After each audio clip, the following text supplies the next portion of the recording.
In order to be successful, and you people are well on the road to success, you have to find out what makes you excited, what makes you want to get up each morning and go to work.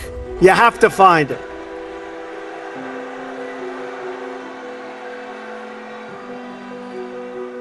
If you love what you do and dedicate yourself to your work, then you will gain momentum. And look, you have to. You need the word momentum. You will gain that momentum.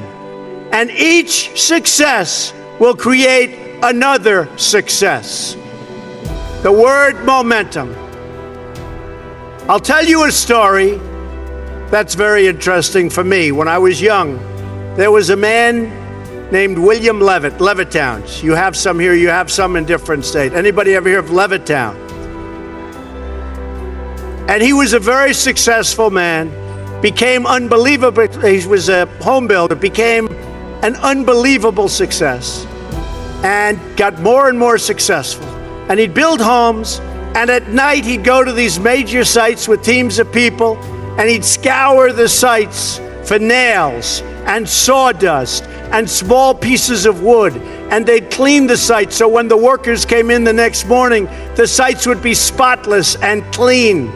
And he did it properly. And he did this for 20 years, and then he was offered a lot of money for his company. And he sold his company for a tremendous amount of money. At the time especially, this is a long time ago, sold his company for a tremendous amount of money. And he went out and bought a big yacht.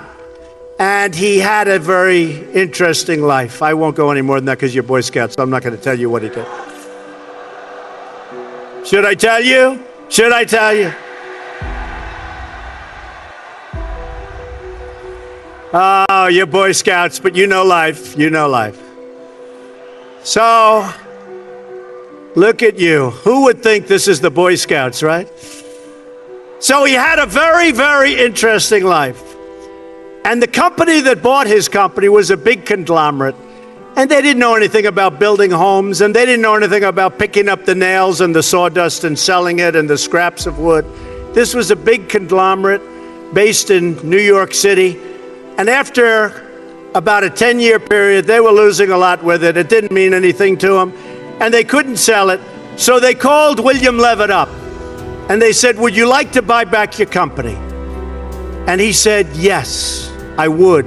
He so badly wanted. He got bored with this life of yachts and sailing and all of the things he did in the south of France and other places. You won't get bored, right? You know, truthfully, your workers, you'll get bored too, believe me.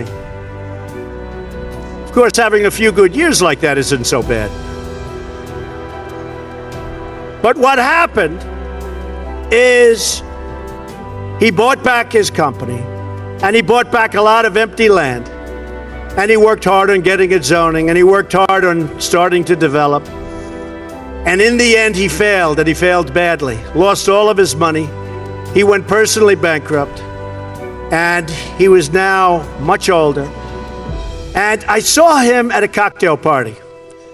And it was very sad because the hottest people in New York were at this party. It was the party of Steve Ross. Steve Ross, who was one of the great people, he came up and discovered, really founded Time Warner. And he was a great guy. He had a lot of successful people at the party. And I was doing well, so I got invited to the party. I was very young.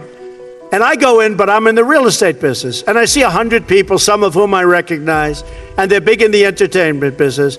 And I see, sitting in the corner, was a little old man who was all by himself. Nobody was talking to him. I immediately recognized that that man was the once great William Levitt of Levittown. And I immediately went over. I wanted to talk to him more than the Hollywood show business communications people. So I went over and talked to him. And I said, "Mr. Levitt, I'm Donald Trump." He said, "I know." Said, "Mr. Levitt, how are you doing?" He goes, "Not well at all." And I knew that, but he said, "Not well at all." And he explained what was happening and how bad it's been and how hard it's been. And I said, What exactly happened? Why did this happen to you? You're one of the greats ever in our industry. Why did this happen to you? And he said, Donald, I lost my momentum. I lost my momentum. A word you never hear when you're talking about success. When some of these guys that never made 10 cents, they're on television giving you things about how you're going to be successful.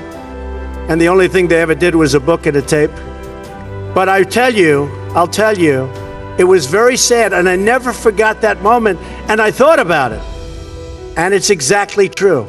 He lost his momentum, meaning he took this period of time off, long years, and then when he got back, he didn't have that same momentum.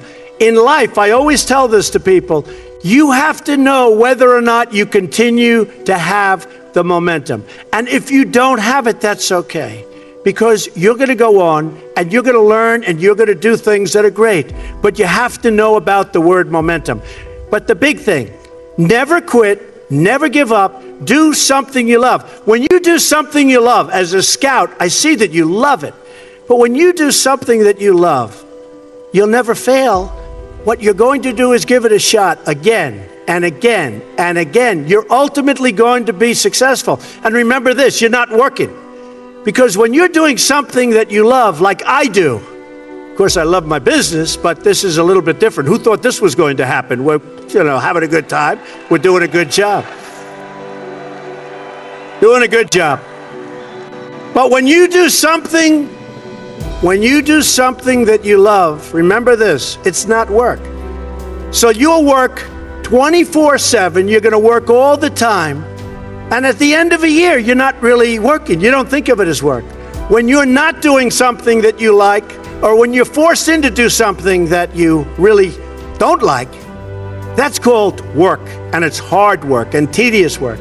So as much as you can, do something that you love, work hard, and never, ever give up. And you're going to be tremendously successful. Tremendously successful.